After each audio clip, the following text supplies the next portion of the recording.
باشە ئیمان لەسەر مەسلەی کشانەوەی کۆمەڵی دادگەری هەم لە پەرلەمانی کوردستان و هەم لە حکوومەتی خۆجی سلێمانی ئێمە لەگەڵ میوانەکەمان پرسی زیاتر دەکەین و قسەی زیاتر دەکەین کە داخۆ بۆچی لەم کاتەدا کشاونەتەوە میوانەکەمان زۆر بەڕێز دکتۆر بێستون حەمە ساڵح بەرپرسی مەکتەبی هەڵبژاردننی کۆمەڵی دادگەری ڕاستەوخۆ لە شاری سلێمانیەوە لەگەڵماندایە. کاک دکتۆر بێستون شەوتان باش، گەلێک سوپاس بۆ بەشداریکردنتان لەگەڵمان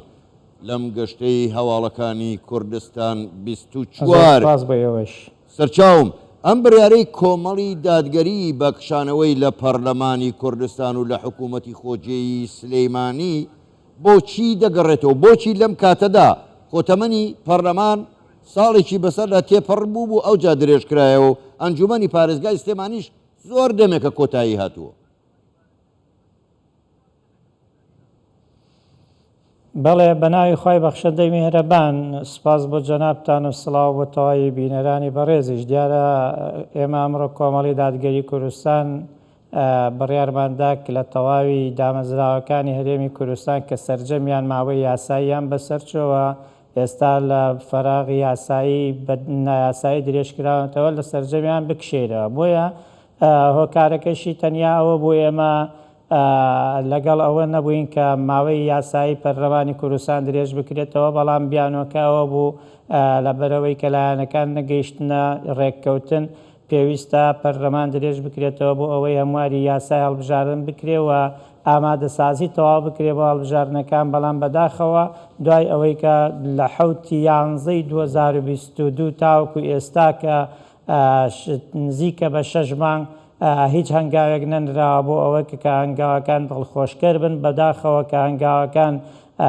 ئێستا بەرەو دواوە گەڕاونەتەوە خاڵی سفر. بۆیە ئێمە لە کۆمەڵی دادگەری کوردستان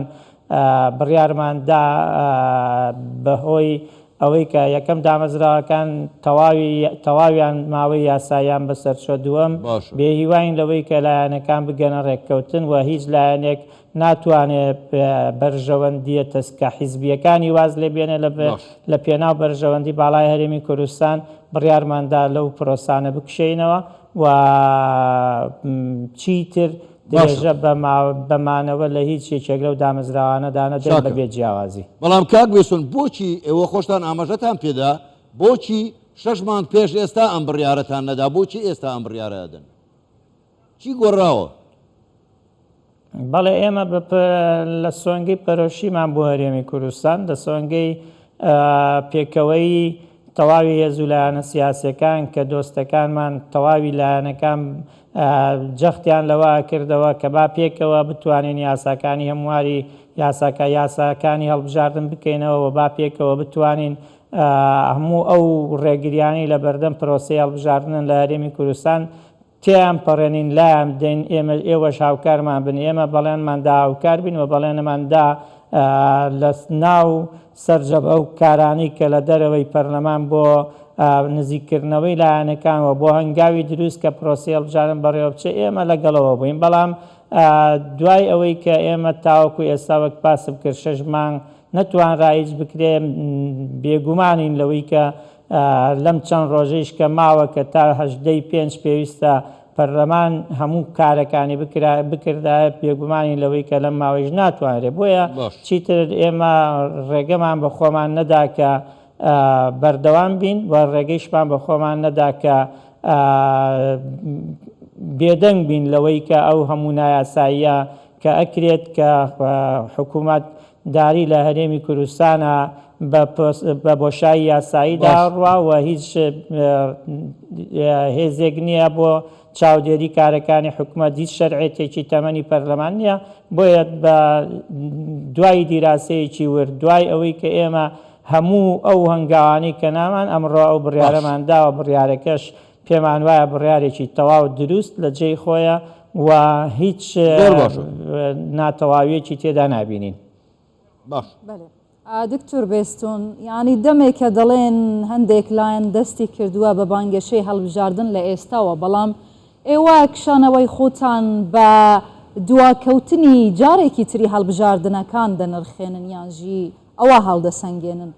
باشە ئەمە ناکەوێتە چوارچێوەی بانگەشەی هەڵبژاردنەکان وەکو هەندێک لایەن یان هەندێک کەس دەڵێن لەسەر ئێوە؟ وڵی من پێم سەیرە یعنی خەڵکێک پێی وابێ هێزی سیاسی پێویستە مادەم هێزی سیاسی بەشدارە لە پرۆسی سیاسی مادەم بەشدارە لە پرۆسی هەڵبژاردن هەموو کاتێک بۆ ئەو بانگەشەی هەڵبژاردنە ینی هیچ هێزێکی سیاسی کار ناکالەوەی کە بۆ نمونە زەرەر بدا لە ئەو ڕەوتی سیاسی کاری کە ئەو کاری لەسەرەکە بۆیە هەموو کارەکانی هێزە سیاسیەکان بۆ ئەوەیە کە خزمەت بێ بە و کاری کە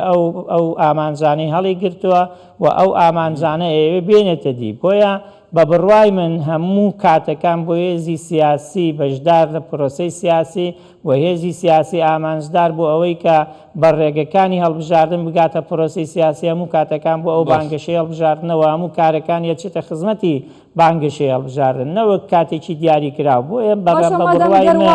ئەمانە قسەی سواون ئێوە دەتوانن چه ئارمانجێک بەدەست بێنن یانیش بەڕاستی ئێوە دەتوانن لە وازعی هەیە هیچ شتێک ئێمە ئامانجیەوە بەدەستێنین کە فشارەکان زیاترەکەین لەسەر ئەوەی کە درێژە بە نایاسایی نەدرێ لە هەرێمی کوردستان ئێمە ئەتوانین ئەو ئامانجە بەدەست بێنین کە ئەم درێژکردنەوە نایاسایی پارتی یەکێتی گۆڕان ئەنجامیاندا لە پەرلەمانی کوردستان پرۆسەیەکە هیچ خزمەتێکی نەکرد بە پرۆسی سیاسی نەیتوانی هیچ قەیرانی چارەسەر بکە نەیتوانی هیچ هەنگاوە بنێتە پێشەوە نەیتوانی هیچ خۆشبەختیەک بۆ دەنگدەر بجێڕێتەوە بۆ خەڵکی کوردستان بجێڕێتەوە نەیتوانی هیچ چارەسەریەکی نێوان هەرێم و بەغدا بگرە کێشەکان قوڵتر بوونەوە بگرە کارەکان ئاڵۆزتر بوون و بگرە نەمانتوانی هیچ نزیک بوونەوەیەکیش لە نێوان هێزە سیاسەکان ئەنجام بدەین بۆیە بە بڕای ئێمە ئەمانە هەمووی وا لە تۆکە کە نەتوانی بڕوا بە خۆت بێنی کە بەشدار بی لەو کارانە چاکە کا دکتۆر بێسون ئێوە بەشێکن لە پرۆسەی سیاسی لە هەرێمی کوردستان ئێوە وەکو کۆمەڵی دادگەری چه هەوڵێکتان داوە لەگەڵ لایەنەکان پێشەوەی کشانەوەی خۆتان ڕابگەێنن لەگەڵ پارتی لەگەڵ یەکێتی لەگەڵ گۆڕان کە بگەنە ڕێکەوتن و بتوانن لەم چەک بەستویە بچنە دەرەوە ئێوە چه هەوڵێکتان داوە لەو بوارەدا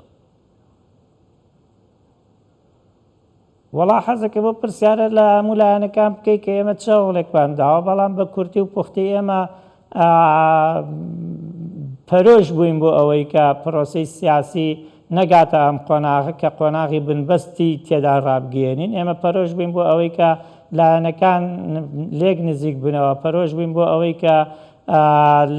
لە کۆبوونەوەکان بەشدار بووین و بۆچوونەکانمان خستە پاڵ بۆ ویستمان بۆ چوونەکان لە یەک بدەین بۆ چوونەکان نزیک بینەوە نزیک بکەینەوە بۆیە ئەمانە هەوڵەکانی ئێمە بوون بەڵام پێم خۆشە یعنی هەوڵەکان چ خودی پارتی دیموکراتی کوردستان یەکێتی نیشتیمانی کوردستان بزوتنەوەی گۆڕان کە ئێمە بەشدار بووین لە پرۆسەی سیاسی ئەوان شایەتی بەوە بدەن کە ئێمە چ ڕۆڵێکمانە بووە ئێستیش کە ئێمە کشاوینەتەوە لە ئەو دامەزراوانەی کە ماوەی یاساییان بەسەر چۆن ناکاتە ئەوەی کە ئێمە ئیتر وەڵا بین سەنگەرێکی تەواو بگرین و ئێمە ببینە مای ئەوەی کە زیاتر دوورکەوتنەوە بێ ئەمە فشارێکە فشارێکی مەدەنیە فشارێکی خەباتی سیاسیە بۆ ئەوەی کە زیاتر لێکنزینەوە بێ دوای ئەوەی ئێوە لە پەرلەمان و حکوومەتی خۆجێی سلێمانی کشانەوە یعنی پلانی داهاتوتان چییە لە چه سەنگەرێک خۆتان جێدەگرن یانیش کار و پرۆژەی داهاتوتان چ دەبی چه هەڵبژاردن دەکرێت ئێمە کار و پرۆژەی داهاتوومان کە لە دوای بەیانی کە قۆناغی کشانەوەی نوێنەرەکانمان هەر یەکەی بە پێی تایبەتمەندی خۆیان دەست پێەکە سەرکردایەتی کۆمەڵی دادگەری کوردستان ئەنجومەنی باڵا چەند کۆبوونەوەیەکی بە پەلا ئەنجامەدەن و پلان و نەخشەڕەی داهاتوویمان لە دوای کشانەوەی نوێنەرەکانمان ئاشکراکەین گەلێک سپاس دکتۆر بێستون حەمە ساڵح بەرپرسێ مەکتەبە هەڵبژاردنên کۆمەڵە دادگەری دەم باش